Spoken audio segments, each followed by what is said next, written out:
नमस्कार दोस्तों, अगले 5 मिनट में हम यहाँ पर मौलिक कर्तव्य का पूरा चैप्टर को समझ लेते हैं। सबसे पहले आइए, देश आज़ाद होता है और आज़ाद होते ही देश में संविधान लागू कर दिया जाता है और उसके अंतर्गत भाग 3 में लोगों को मौलिक अधिकार दे दिए जाते हैं ताकि लोग अपना चहुमुखी विकास सुनिश्चित कर सकें। ठीक है, लेकिन इंदिरा गांधी की सरकार आती है। इंदिरा गांधी एक समाजवादी लीडर थी और समाजवाद को खूब मजबूती से आगे बढ़ा रही थी। इसी क्रम में प्रस्तावना में भी संशोधन किया गया और समाजवाद को उसमें भी एक शब्द स्पष्ट रूप से डाल दिया गया। ठीक है ना, कि हमारा देश एक समाजवादी है। तो इंदिरा गांधी ने कहा कि लोगों के अधिकार तो खूब मजबूत हो रहे हैं, लेकिन लोगों में कर्तव्यों की भावना नहीं है। ठीक है, तो लोगों में राष्ट्र के प्रति जो कर्तव्य हैं ऐसी भावना आए। तो सरदार सरोवर सिंह कमेटी के पास उन्होंने अनुशंसा की और कहा कि आप अधिकारों का एक जो समुच्चय है, एक ठीक है ना, एक सेट तैयार कीजिए कर्तव्यों का लोगों के लिए। तो सरोवर सिंह ने रिकमेंडेशन दी और कुल मिलाकर के 10 कर्तव्यों को लागू किया गया। ठीक है, हालांकि 2002 में 86वां संशोधन हुआ तो एक कर्तव्य और डाल दिया गया। तो कुल मिलाकर के 11 मौलिक कर्तव्यों को संविधान में शामिल किया गया और यह शामिल किया गया 42वें संशोधन 1976 के माध्यम से। और जो कर्तव्यों का जो ये पूरा भाग लिया गया है वो लिया गया है USSR के संविधान से, जो कि वर्तमान में उसका उत्तराधिकारी रूस है। ठीक है, क्योंकि वहाँ भी समाजवाद था और हमारे यहाँ भी समाजवाद को धीमे धीमे आगे बढ़ाया जा रहा था, तो हम वहाँ से प्रभावित थे, इंस्पायर थे। ठीक है, तो मौलिक कर्तव्य कुल मिलाकर 11 हैं। ठीक है, ये क्लियर चीज़ें हैं, इसमें इतना ही इम्पोर्टेंट है। और कहाँ से लिया गया, कौन सा संशोधन था, कमेटी क्या थी, ये आपने देखा होगा।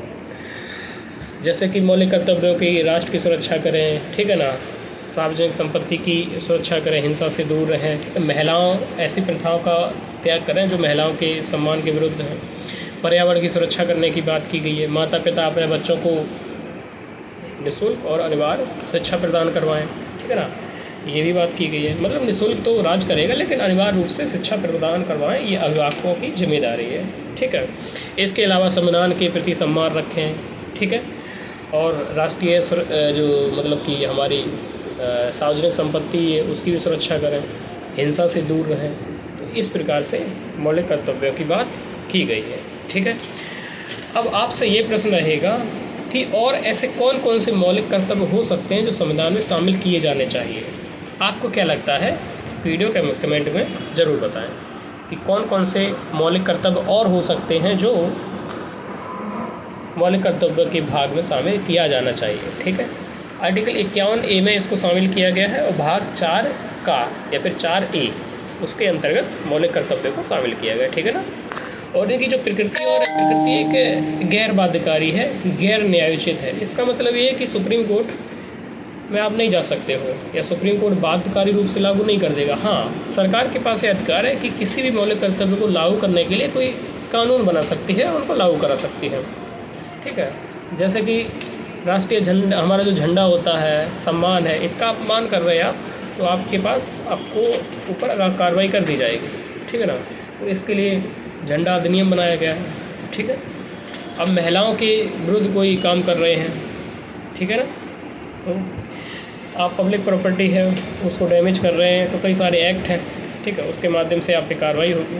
तो ऐसे तो कार्रवाई हो सकती है, लेकिन अगर आप ये सोचें कि उनकी प्रकृति बाध्यकारी है, न्यायोचित है, ऐसा कुछ नहीं है। ठीक है, ना ही आप मौलिक कर्तव्यों को लागू करवाने के लिए सुप्रीम कोर्ट जा सकते हैं। ठीक है ना, जैसे कि DPSP की जो नेचर है ना, वही नेचर फंडामेंटल ड्यूटीज़ का भी है।